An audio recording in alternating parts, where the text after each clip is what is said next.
Muy buenos días, queridos amigos y hermanos. Hoy es viernes 19 de junio y estamos listos para estudiar la Biblia con cada uno de ustedes. Estamos ya a las puertas del día sábado y estamos contentos porque el Señor hasta este momento nos ha acompañado y sabemos que lo va a seguir haciendo. Con ustedes, Stephanie Franco Y Eric Colón. Bienvenido.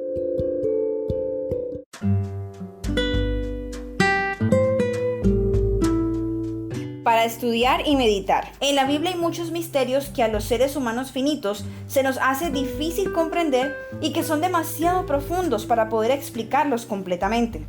Por eso, necesitamos una mente humilde y deberíamos estar dispuestos a aprender de las Escrituras con oración. La fidelidad a las Escrituras permite que el texto bíblico, a pesar de que su significado vaya en contra de nuestro razonamiento, diga lo que realmente dice. La fidelidad a las Escrituras respetará el texto, no lo alterará. Sí, algunos en efecto cambian los textos, ni evadirá su verdadero significado. Cuando la palabra de Dios se abre sin oración ni reverencia, cuando los pensamientos y los afectos no están fijos en Dios o en armonía con su voluntad, la mente es oscurecida con dudas y entonces, con el mismo estudio de la Biblia se fortalece el escepticismo. El enemigo se posesiona de los pensamientos y sugiere interpretaciones incorrectas. Cuando los hombres no procuran estar en armonía con Dios en obras y en palabras, entonces, por más instruidos que puedan ser, están expuestos a errar en su modo de entender las Escrituras y no es seguro confiar en sus explicaciones. Los que acuden a las Escrituras para encontrar contradicciones no tienen discernimiento espiritual.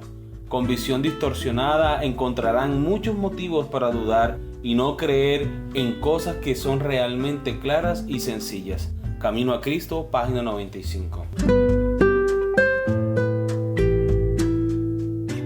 Lee Elena de White, El Camino a Cristo, ¿Qué hacer con la duda? Página 90 a la 97. Y el documento Métodos de Estudio de la Biblia, la octava parte. Muy bien, del Camino a Cristo hemos separado algunos apartes de la lectura. La palabra de Dios, como el carácter de su divino autor, presenta misterios que nunca podrán ser plenamente comprendidos por seres finitos. La entrada del pecado en el mundo, la encarnación de Cristo, la regeneración, la resurrección y otros muchos asuntos que se presentan en la Sagrada Escritura son misterios demasiado profundos para que la mente humana los explique o siquiera los entienda plenamente. La dificultad estriba únicamente en la debilidad y estrechez del espíritu humano.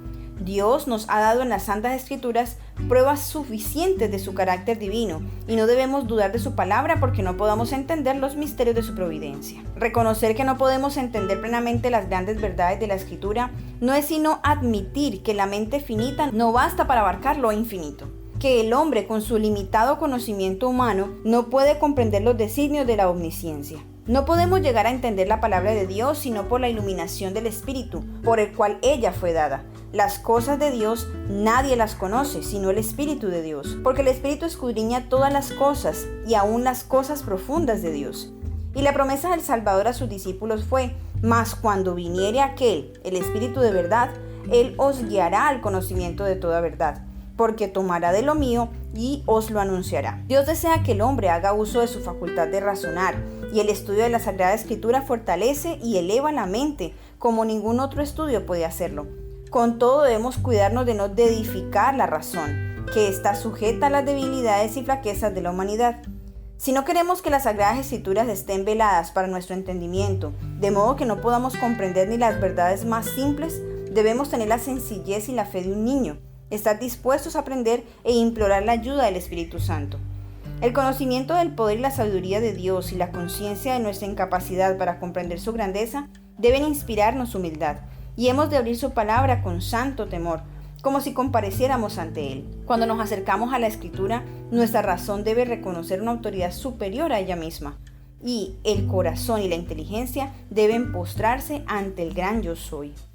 Como quiera que se la disfrace, la causa real de la duda y el escepticismo es en la mayoría de los casos el amor al pecado. Las enseñanzas y restricciones de la palabra de Dios no agradan al corazón orgulloso, que ama el pecado, y los que rehúsan acatar lo que ella requiere están listos para dudar de su autoridad. Dios nos invita a probar por nosotros mismos la realidad de su palabra, la verdad de sus promesas. Él nos dice: gustad y ved que Jehová es bueno. En vez de depender de las palabras de otro, tenemos que probar por nosotros mismos. Muy bien, y la octava parte de método de estudios de la Biblia dice de la siguiente manera: determine el tipo literario que está usando el autor. Algún material bíblico está compuesto de parábolas, proverbios, alegorías y profecías apocalípticas. Ya que muchos escritores bíblicos presentan gran parte de su material como poesía, es provechoso usar una versión de la Biblia que presente este material en estilo poético, porque los pasajes que emplean lenguaje figurado no deben ser interpretados en la misma manera que los que emplean prosa. Muy bien, hemos llegado a las preguntas para dialogar. ¿Por qué las actitudes hacia la Biblia que analizamos esta semana son esenciales para una comprensión adecuada de las Escrituras? ¿Qué otras actitudes hacia la Biblia crees que son básicas para entenderla mejor? Bueno, son esenciales o fundamentales porque en la mayoría de los casos no entendemos los textos bíblicos o el relato bíblico a la primera vez que leemos. Muchas veces carecemos de los métodos de estudio bíblicos esenciales para nosotros estudiar la Biblia, y requiere un poco más de estudio, requiere, como decía la lección de esta semana, un poco más de paciencia. En algunos casos se necesita mucha fe, ¿verdad? Para creer, para aceptar la obra de Dios, aunque aparentemente nosotros no la comprendamos. Sabemos que Dios tiene un propósito, ¿verdad? Tiene un propósito. En estos días estamos hablando con mi esposa acerca de que por qué el pueblo de Israel llegó a Egipto y duró tanto tiempo de esclavitud allí. Y pensamos que Dios condujo a su pueblo a la esclavitud, pero no es así. Dios los llevó a Egipto para bendecirlos, para que ellos se convirtiesen en una gran nación. Y todo iba bien hasta que José mandó a traer a su padre a Egipto, pero sabemos que el pueblo de Dios se pervirtió tras los dioses egipcios. Es que yo creo que ellos hubieran podido, los israelitas, hubieran podido hacer la obra realmente de Dios si se hubieran conservado fieles como le estaba haciendo José. José mismo, él decidió no adorar los dioses de Egipto, aunque pasó tanto tiempo y llegó tan jovencito allá. Correcto. ¿Y qué hizo Dios? Dios lo bendijo y lo puso en esa posición. ¿Quién en su mentalidad cuerda hubiera pensado que llegaría a hacer algo así, de pasar de un siervo, un esclavo, a un gobernador? Nadie. O sea, si no es fiel a Dios, nadie hubiese logrado tanto, pasar de siervo a gobernador. Entonces yo creo que si sus hermanos, si la gente que iba con la familia de José a Egipto, si todas esas personas se hubiesen mantenido fieles a Dios, adorando solo a Dios, no aceptando los ídolos, no mezclándose con la gente de allá en sus adoraciones y en sus costumbres, si eso hubiese sido de esa manera, estoy segura que los egipcios hubieran aprendido a adorar a Dios. Muy bien, entonces cuando ya nos detenemos un poquito a estudiar más la historia, qué fue lo que pasó, nos damos cuenta de que Dios tenía un propósito, pero muchas veces es el ser humano el obstáculo para que los propósitos de Dios se cumplan en nuestra vida. Entonces hace falta fe también en el momento de estudiar la palabra de Dios. Muy bien. ¿Por qué no deberíamos sorprendernos de encontrar cosas en la Biblia que son difíciles de explicar y entender? De hecho, ¿cuántas cosas del mismo mundo natural a veces son difíciles de entender? Hasta el día de hoy, por ejemplo, el agua. El agua está llena de misterios.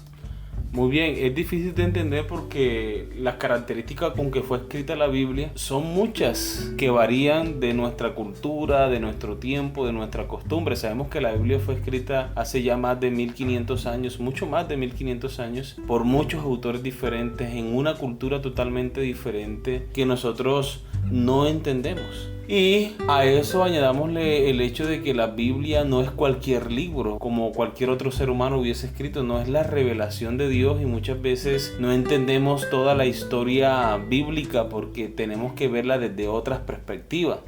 Entonces sí, es completamente natural que nosotros encontremos pasajes que no entendamos, por el hecho de que el pensamiento hebreo adjudica todo lo que ocurre en el mundo a Dios, sea bueno o sea malo. Ya empezando por allí, tendríamos que analizar muchos de los textos bíblicos que leemos para poderlo entender. Y es que definitivamente nosotros debemos también comprender que tanto la Sagrada Escritura como la creación en sí tienen un origen divino. Entonces jamás vamos a poder comprenderlas al 100%. Todo es imposible, nuestra mente es finita y el creador de todo es de una mente infinita. Muy bien, vamos a la última pregunta de la lección del día de hoy. Como adventistas, ¿Cómo podemos responder la pregunta de Lucas capítulo 23 versículo 43, donde según la mayoría de las traducciones Jesús le dice al ladrón que ese día estará en el cielo con Jesús? ¿Cómo responder en forma honesta?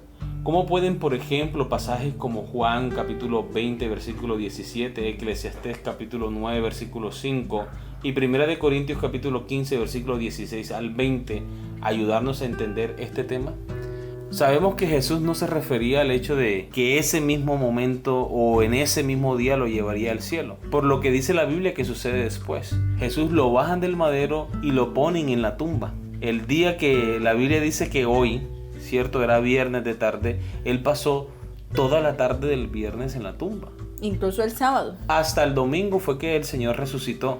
Y cuando ya María fue a la tumba y se encontró con Jesús, Jesús le dijo: no me toques, porque todavía no he subido a mi Padre. O sea que Jesús todavía no había subido al cielo. Exactamente, entonces la promesa que Dios le hizo al ladrón en la cruz no se pudo haber cumplido ese mismo día, porque Jesús hasta el tercer día había resucitado y aún no había subido al Padre. No se refería a Jesús al hecho de que ese día se lo llevaría al cielo, sino que ese día prometió que estaría con él en el paraíso. Y es que justamente hay confusión en medio de las personas por la falta de una coma, pero como bien sabemos, en el idioma griego no hay signos de puntuación. Entonces obviamente allí no voy a poder poner una coma o algo para indicarnos. La nueva traducción de la Reina Valera ya trae la coma, justamente para que las personas puedan entender que allí hay una pausa donde dice: de cierto te digo hoy, coma. Y ahí ya continúa el resto de la frase, para que no haya el tipo de confusión pensando que ese mismo día estaría con Jesús en el paraíso. Muy bien, y así hemos llegado al final de nuestro estudio para el día de hoy. Esperemos que haya sido de crecimiento espiritual para cada uno de ustedes. Los esperamos el día de mañana para una nueva lección. Que Dios les bendiga.